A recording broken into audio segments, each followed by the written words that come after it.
اعوذ باللہ من الشیطان الرجیم، بسم اللہ الرحمن الرحیم۔ کچھ تھا حکیم بابا سیف اللہ کی طرف سے۔ میرے تمام دوستوں کو السلام علیکم ورحمۃ اللہ وبرکاتہ۔ جی تو دوستو، آج میں خاص طور پر جو میرے نونہال میری قوم کے بچے ہیں، میں ان سے مخاطب ہوں۔ ان کو ایک بہت گندی لت پڑ گئی ہے جس کو ہم کہتے ہیں بوش زنی۔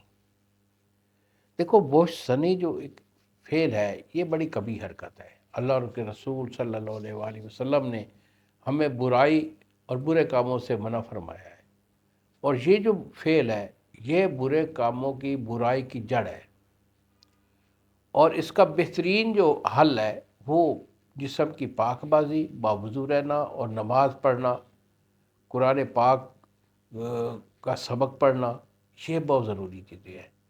جو ہماری قوم، ہمارے بچے اسلامیات سے دور ہو رہے ہیں، اللہ رسول صلی اللہ علیہ وسلم کی تعلیمات سے دور ہو رہے ہیں، تب یہ جو برائیاں ہیں نا، یہ معاشرے میں جنم لے رہی ہیں۔ اور بالخصوص اس میں جو ہمارے یہ آج کل نیٹ ہے، بڑے بڑے موبائل ہیں، اس کا بے دریغ استعمال، اور پھر کمپیوٹر کا جو ہے نا بے دریغ استعمال کرنا، اور پھر اس کے ساتھ ساتھ گرم چیزیں استعمال میں بہت زیادہ ہو گئی ہیں۔ ٹھنڈی غذائیں جو کہ جیسا کہ دودھ، لسی، مکھن، دہی وغیرہ لوگ بہت نہیں کم لے رہے ہیں۔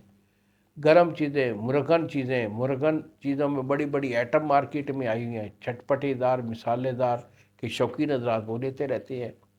چائے، انڈا، پراٹھا، سموسہ، پکوڑا کا بھی جو ہے نا وہ ہویجہ گرم رہتا ہے۔ تو یہ چیزیں نوجوانوں کے لیے بالخصوص جو ہے یہ نقصان دہ ہے۔ والدین کو چاہیے کہ بچوں کو جو ہے، نوجوان بیٹا ہو یا بیٹی ہو، ٹھنڈی غذائیں ان کو دے۔ دودھ، لسی، مکھن، دہی وغیرہ اس کا کثرت سے استعمال کرائے۔ سالن جو ہے اس میں سبزیاں یا دالیں وہ استعمال کریں۔ چکن وغیرہ جو ہے یہ شارٹ بہت کم دیا کریں۔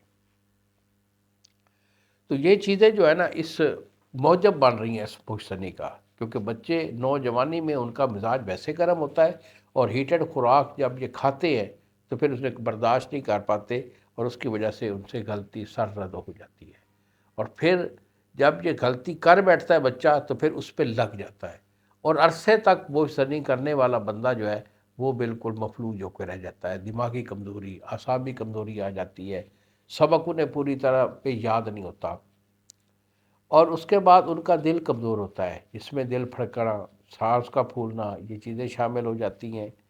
کپڑے ان کے بڑے بدبودار اور لیس دار جو بادا ہے نا، اس سے وہ لت پت رہتے ہیں۔ جسم ان کا ناپاک رہتا ہے، نفس ان کا چھوٹا اور پتلا ہو جاتا ہے، مادہ منویہ پانی کی طرح پانی بن کر بھی بہنا شروع کر دیتا ہے، معدہ بھی ان بچوں کا ڈسٹرب ہوتا ہے، کھایا پیا جزو بدن نہیں بنتا، ہاضمہ ان کا خراب ہو جاتا ہے۔ تو جتنا ہو سکے بیٹا، یہ ایسی جو غلیظ اور گندی حرکت ہے اس سے جو ہے دور رہنا چاہیے۔ مدت تک یہ بندے جو کام کرتے ہیں، جو بندے اپنی جان کو ضائع کر کر اپنی جان کے دشمن بن رہے ہوتے ہیں، بہن بھائیوں سے، والدین سے، معاشرے سے یہ لوگ کٹ ہو کر رہ جاتے ہیں۔ تو بیٹا، اس مرض کا علاج میرا گارنٹیڈ ہوا کرتا ہے۔ اگر آپ کا کوئی ایسا ایشو ہے تو فوری میرے ساتھ رابطہ کریں۔ یہی میرے 2 نمبر ہیں جو آپ کے سامنے اسکرین پر آ رہے ہیں۔ جنگ شہر کا میں رہائشی ہوں، ادھر ہی میرا دواخانہ ہے، ادھر ہی میں مریض کو لیتا ہوں، کسی اور شہر میں میرا کوئی مطلب نہیں ہے۔ اگر آپ میرے پاس آنا چاہیں تو موسٹ ویلکم، ضرور آئیے۔ نہیں آ سکتے، دور ہیں یا آپ کا کوئی پرابلم ہے تو کوئی بڑا ایشو نہیں، مجھے فون کال کریں، علاج میں آپ کو بھیج دوں گا۔ 2 مہینے کا یہ میرا پیٹنٹ علاج ہوتا ہے، پرہیز کے ساتھ میرا علاج جو ہے وہ کر لیں۔ الحمدللہ 2 مہینے کے علاج میں آپ کے مکمل جو میں نے یہ ایشو بتائے ہیں یہ سارے کور ہو کر 100% آپ کا رزلٹ ہوگا۔ انہی الفاظ کے ساتھ اجازت دیجیے بابا جی کو۔